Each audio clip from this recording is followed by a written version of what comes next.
In this video, we'll go over the material from Unit 5 on statistics.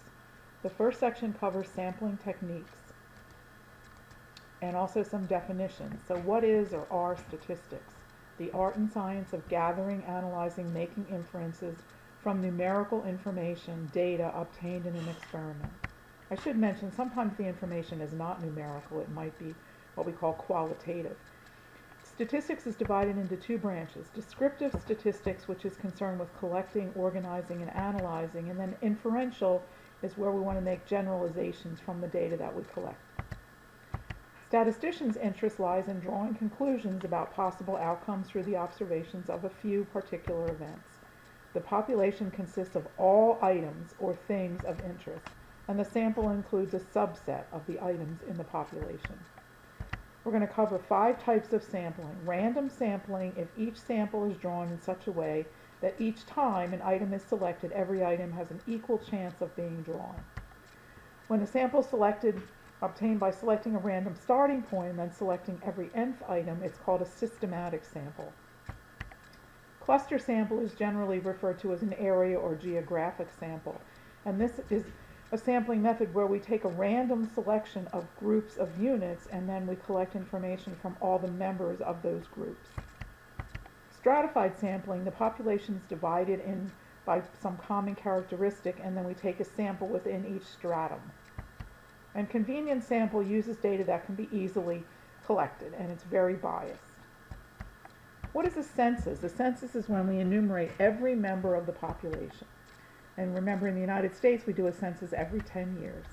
Attempted census is used when every member of the population is contacted, but data is not collected from every member. Identify sampling method in each example. Every 20 in a soup can coming off an assembly line is checked for defects. The key here is 20th, and so this is going to be systematic sampling. A $50 bank card is given away at the convention. Tickets are pushed in a bin and mixed up, and then the winning ticket is selected by a blindfolded person. This is a simple random sample. Children in a large city are classified based on the neighborhood school they attend. A random sample of 5 schools is selected. All the children from each of the schools are included in the sample. Remember, we talked about a geographic sampling method, and that's called cluster sampling. The first 50 people entering the zoo are asked if they support an increase in taxes to support a zoo expansion. This is a sampling method called convenience sampling. The first 50 people were easy to get. And lastly, all registered vehicles in the state of California are classified according to their type: subcompact, compact, etc., and we take a random sample from each category. This is called stratified sampling. Section 12.2 covers frequency distributions and statistical graphs. In the textbook it goes over building these graphs, and I'm going to focus more on you interpreting the graph. So a piece of data is a single response to an experiment, and a frequency distribution is a listing of all the observed values and how frequently they occurred. So here's an example of family income and a frequency distribution. So we see various income levels and the number of families that fell into those categories. Now the mode is the most frequent, so we look in here and we see which of the classes has the most families, and we see that it's the $43.9 to $50,000 category. That would be the modal class. How many families had incomes above $50,000? So we would take and we would add up the last 3 categories where we see a 3 plus 1 plus 1 or 5 families. Use the histogram to answer the following questions. How many people were surveyed? In order to figure out the number of people surveyed, we need to add the height, top of the bar. The height of the bar tells us how many fall into each category. So we need to add up across the categories how many total people were surveyed. And if you do that, you see 3 plus 3 is 6, plus 7 is 13, plus 4 is 17, plus 3 is 20. Looks like 23 people. What's the modal class? And on the histogram, the modal class is going to be the one with the highest height, and this would be 2 drinks. How many people bought 4 soft drinks? So we look over here to 4, and we see that 3 people bought 4 soft drinks. How many soft drinks altogether were purchased? In order to figure that out, you need to take the value of the category and multiply it by the number of people that answered that. So in other words, here 0 drinks was mentioned by 3 people, one drink by 3 people, so 3 times 1 plus 2 times 7, etc. And if you add all those numbers up, you get a total of 57 soft drinks. Frequency polygon is a line graph with scales the same as the histogram, and the horizontal scale indicates the observed values and the vertical scale the frequency. Basically what it is that the histogram was created and then we just put a point at the top of each bar and connect it. So this is the same data that we looked at in a prior example, the number of children per family, number of families. Another example, number of visits selected families had to the San Diego Zoo. Use the frequency polygon to answer the questions. How many families visited the zoo 4 times? So we look here, 4, we go up, we see 8 families. How many visited at least 6 times? That means 6 or more. So we have to add up the height of each of these bars. Above 6, 6 or more, it's 24 families. How many families were surveyed? Again, add the frequencies for each of the categories and you'll come up with a total of 52 families. Stem and leaf diagram is a tool that organizes and groups the data while allowing us to see the actual data values that make up the data. If you remember, in a histogram we may not be able to actually tell the initial values. So let's take a look at an example. 20 students in a geology class were asked how many college credits they had earned. The responses are shown to the right. Construct a stem and leaf display. So we take a look here at the data, and I actually put it into Excel, and I put it in ascending order because that will help me. And a stem and leaf, the stem in this case is going to be the tens, and the leaves are going to be the ones and the numbers. So if we take a look here, we see a 21, which we see in both of these charts, and then we see a 23, which we also see, and then we see a 25, then we see 2 26s. We have to have a leaf for each of the numbers. So this one has 2 26s, this one only has 1. The correct stem and leaf diagram is the one on the left side. Circle graphs, which are also known as pie charts, are helpful to compare parts of a whole to the whole. So we can look at this example of the Ringling Brothers Barnum and Bailey Circus. People were asked to indicate their favorite performance, and here's what we came up with. So 38% said tigers, 26% said elephants, and so forth. If we want to find the number of people in each category, we take the percent as a decimal and multiply it by the total number of people. So for instance, to find out the number of people that selected tigers, we would take 0.38 times the 800 that were included in the survey. And so here's the calculations here. So 304 people said tigers, 208 said elephants, etc. The modal category here would be tigers. Most people said they liked the tigers. Not the majority, but most people. Highest number of people. There's another pie chart, and it talks about the cost to attend a public university was $14,967, and it shows the percents here for each category. So we can use this figure here to determine the amount that falls into each category. So 31.2% of the total tuition went toward total cost went toward tuition and fees. We can multiply that and see that it comes out to be $46,069.70. Likewise for the cost of the room, 39.5%, so we find 39.5% of the total cost shown there. And we can do the same thing for the cost of the board and also for the computer costs. What's nice on this problem is we can check these, we can add these 4 numbers together to make sure we come back to the total cost. In this section, we're going to talk about measures of central tendency. And an average is a number that's representative of a group of data. And there are at least 4 different kinds of averages: the mean, the median, the mode, the mid-range. Each one's calculated differently and may yield different results for the same set of data. The mean is calculated by adding all the numbers up, which is shown here with the summation symbol, and dividing by the number of data values.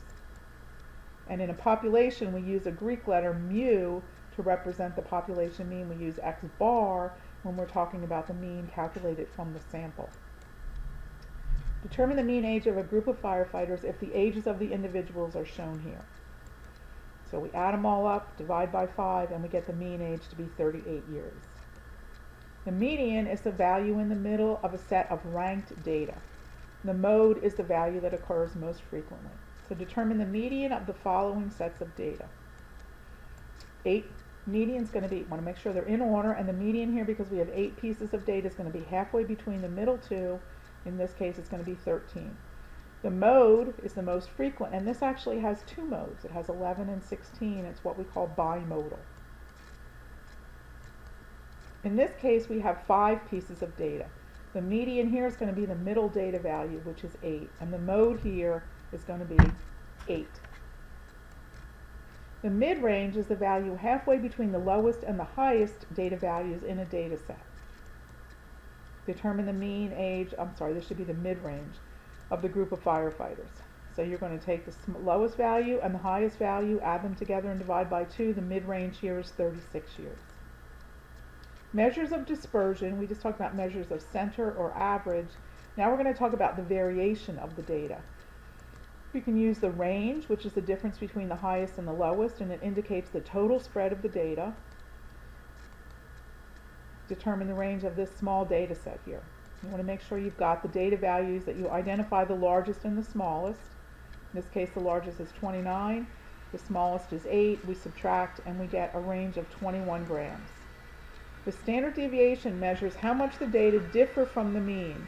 It is symbolized with the letter S when it's calculated for a sample, and with the Greek letter sigma when we calculate it for a population. What we do is we calculate the mean, we measure the distance of each data value from the mean, square that distance, add them up, divide by n minus 1, and finally take the square root. And I'm going to go through an example with you to show you how to do this. I'm going to urge you actually to use Excel, but I'm also going to show you with the data table. So here's some stock prices, and we want to find the standard deviation. We need the mean first. In this case, I got a mean of 51. Then I take each of the data values, take the data values, subtract the mean, square those, they're called deviations. If you notice here, if you add the deviations together, you get 0. When you square them, you won't get 0, which is why we do the squaring process.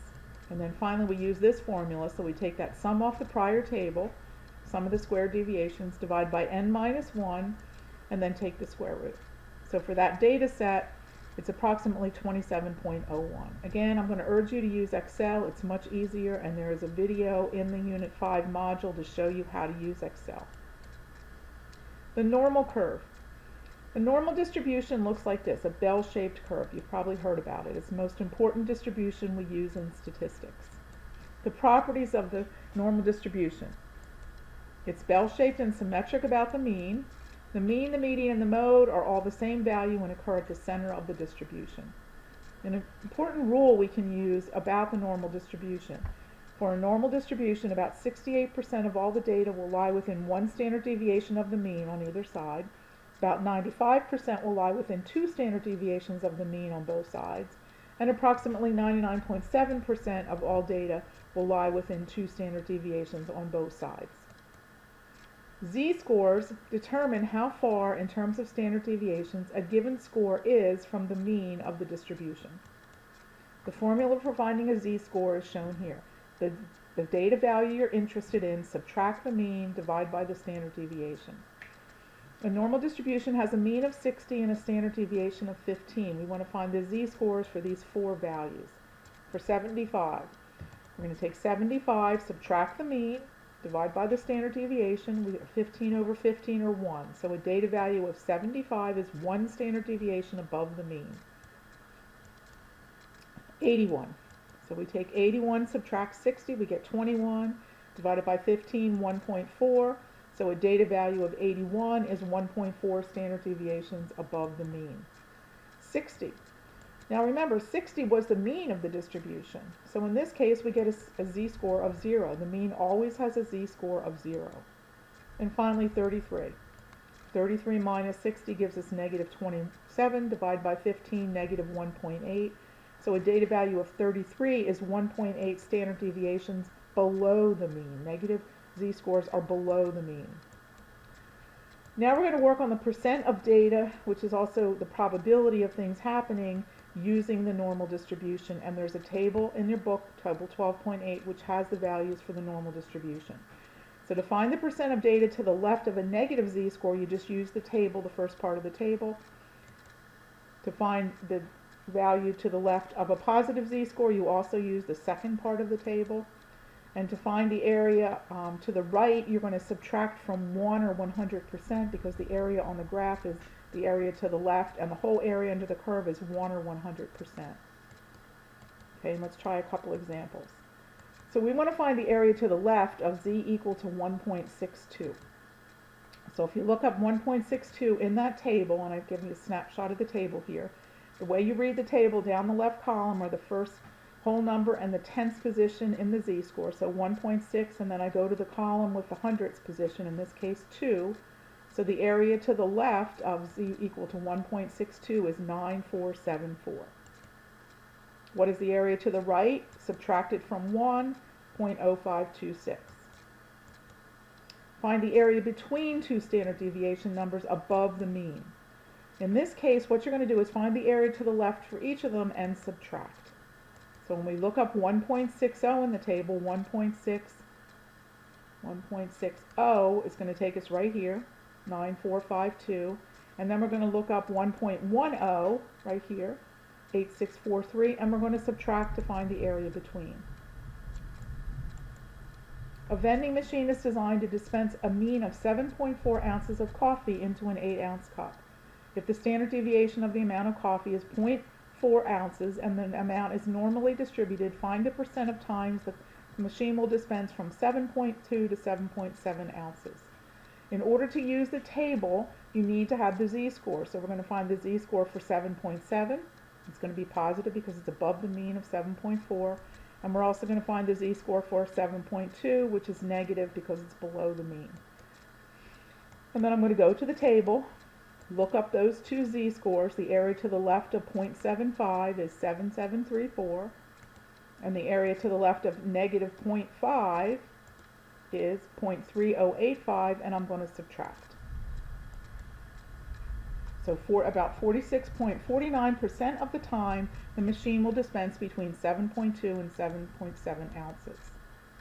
Assume the annual daycare per child is normally distributed with a mean of $6,000 and a standard deviation of $1,500. In a random sample of 150 families, how many do we expect to pay more than $45.75 annually for daycare per child? There's two parts of this, couple parts actually. Let's find the z-score for the number first. Below the mean, so it's going to have a negative z-score. We want to find the area to the right, so we're going to find the area to the left from the table and then subtract it because we want to find out what percent pay more than that. So when I go to my table, I find the area to the left is 0.1711. I'm going to subtract it from 1, so 82.89% of families pay more than $45.75. Now in my sample of 150 families, how do I find out how many? I'm going to take 0.8289 and multiply by 150 families, and that comes out to be about 124 families would be expected to pay more than $45.75 annually. The warranty on a car battery is 36 months. If the breakdown times of the battery are normally distributed with a mean of 46 months and a standard deviation of 8 months, determine the percent of batteries that can be expected to require repair or replacement under warranty. So we want to know what percent will need repairing, so we're focusing on the warranty period of 36 months. So we want to find the z-score for 36 months. Remember, 36 is actually below the 46, so it's a negative z-score. Okay, looking on our table, we're going to find the area to the left. So about a little bit more than 10% of the batteries are going to be expected to need repair or replacement under warranty, which they're not going to last that minimum 36 months. Assume the length of time for a horseback ride on the trail at this particular ranch is normally distributed with a mean of 3.2 hours and a standard deviation of 0.4 hours. What percent of the rides will last at least 3.2 hours? Notice 3.2 is the mean, so therefore 50% of the rides would last more than 3.2 hours and 50% would last less than 3.2 hours. What percent rides will last less than 2.8 hours? We need the z-score for 2.8, and it's 1 standard deviation below the mean, and if you look at the area on the table, it's 0.1587 to the left, so about 15.87% of the rides would be expected to last less than 2.8 hours. What percent are at least 3.7 hours? Again, we need the z-score, 1.25. We look on our table, we find the area to the left of 1.25 is 8944, but I need to subtract it from 1 because I want the rides that are lasting 3.7 hours or more. What percent of rides would last between 2.8 and 4 hours? Convert 4 to a z-score, we get 2. The area to the left of that is 97.72. We already did the 2.8 hours in earlier part of the problem. It was 15.87, so we're going to subtract to find the area between. So about 81.9% of rides would last between 2.8 and 4 hours. And there's a pictorial of what we did in that calculation. In a random sample of 500 horseback rides, how many are at least 3.7 hours? So in part C, we determined that 10.56% of all the rides would last at least 3.7 hours. So I'm going to multiply that percent as a decimal times the 500, and I find that about 52.8 or 53 horseback rides out of the 500 would last at least 3.7 hours.